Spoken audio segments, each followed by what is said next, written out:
देखिए आज मुझे एक आपको बात बतानी है। काफ़ी टाइम से काफ़ी लोगों को काफ़ी कंफ्यूजन है टीएमएस थेरेपी को लेके और केटामिन थेरेपी को लेके। देखिए मेरी बात को समझने की कोशिश कीजिएगा क्योंकि जो प्रैक्टिकल है, जो हमारे यहाँ टीएमएस सेंटर पे होता है, हमारे यहाँ न्यूरो माइंड में जो होता है, मैं आपको वो बताता हूँ। देखिए कई बार क्या होता है कि जब कोई पेशेंट ट्रीटमेंट लेने के लिए आता है तो डेफिनेटली वो 10 से 15 दिन का एक इलाज होता है जिसमें हम पेशेंट को ठीक करते हैं और इतने दिन में पेशेंट ठीक हो भी जाता है। लेकिन ये बात बहुत समझने की है। मैं खास तौर पे अगर ओसीडी की बात करता हूँ। देखिए ओसीडी में क्या हुआ है कि हमने एक बार ट्रीटमेंट किया है, उसके बाद फिर हमने एक साइकिल होती है कि हमने एक बार ट्रीटमेंट करा उसका और उसके बाद उसको 4 वीक्स का वेट करने के लिए बोला, जो स्टडीज बोलती हैं, जो प्रैक्टिस बोलती है न्यूरोमाइंड की। उस 4 वीक्स के बाद उसमें पार्शियल चेंजेस आए हैं और उसके बाद उसको हमने दोबारा यहाँ बुलाया है और फिर कहते हैं ना साइकिल, फिर सेकंड साइकिल हुआ है। तो इस तरीके से कम पेशेंट हैं, लेकिन कुछ पेशेंट ओसीडी के ऐसे हैं जिनको हमने कुछ कुछ दिनों के बाद बुलाया है, यानी कि एक साइकिल पूरा हो गया, कुछ सिम्टम ठीक हुए, उसके बाद फिर हम उनको टेपर कर रहे हैं मेडिसिन से। फिर उसके बाद उनकी जो भी लाइफ स्टाइल है, जो भी जिस तरीके से वो जहां भी इन्वॉल्व होते हैं, जो क्रोनिक केस हैं ओसीडी के, उसके बाद फिर वो दोबारा आए कुछ दिनों बाद। तो इस तरीके से किसी किसी का ट्रीटमेंट 5 से 6 महीने भी चला है, किसी किसी का।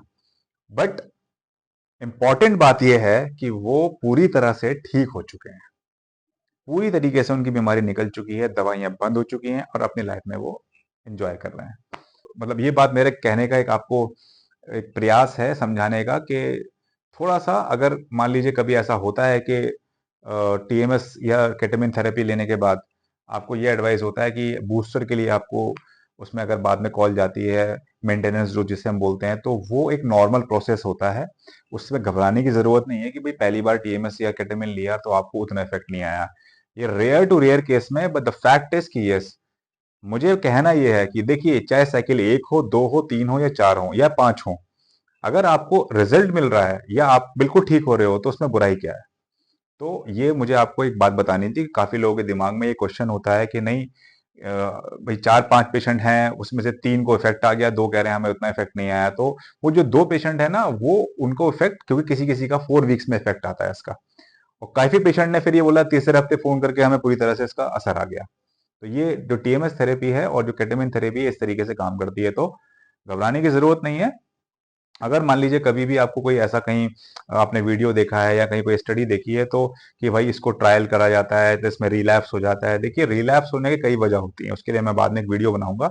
बस समझाने के लिए बता रहा हूँ क्योंकि हमारे यहाँ टीएमएस के साथ, केटामिन थेरेपी के साथ जो energising breathing, yoga, meditation, sound healing या जो भी चीजें कराई जाती हैं, readjustment of your life after post treatment, that is very important. वो करने के लिए हमारी पूरी टीम स्पेशलाइज्ड है, तो relapse chances is very less.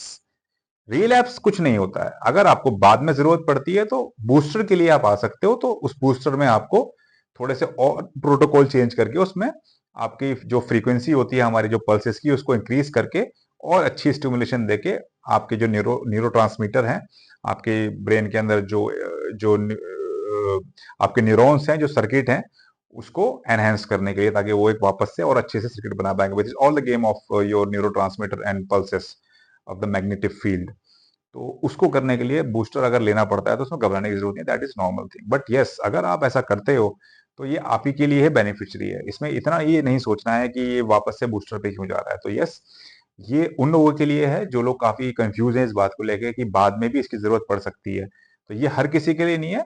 Treatment करने के बाद कोशिश तो रहती है 90% कि आप एक बार में ठीक हो जाओ, लेकिन अगर मेंटेनेंस की जरूरत पड़ती भी है तो उसकी घबराने की जरूरत नहीं है। वो एक पार्ट ऑफ ट्रीटमेंट होता है। अगर उस दूसरी या तीसरी मेंटेनेंस में आप पूरी तरह ठीक हो जाते हो तो उसमें कोई बुराई नहीं है, क्योंकि अगर आपकी बीमारी जड़ से खत्म हो रही है तो आई थिंक आपको इस चीज को चूज करना चाहिए, और अगर एडवाइजेबल है तो आपको उसको मानना चाहिए। Thank you.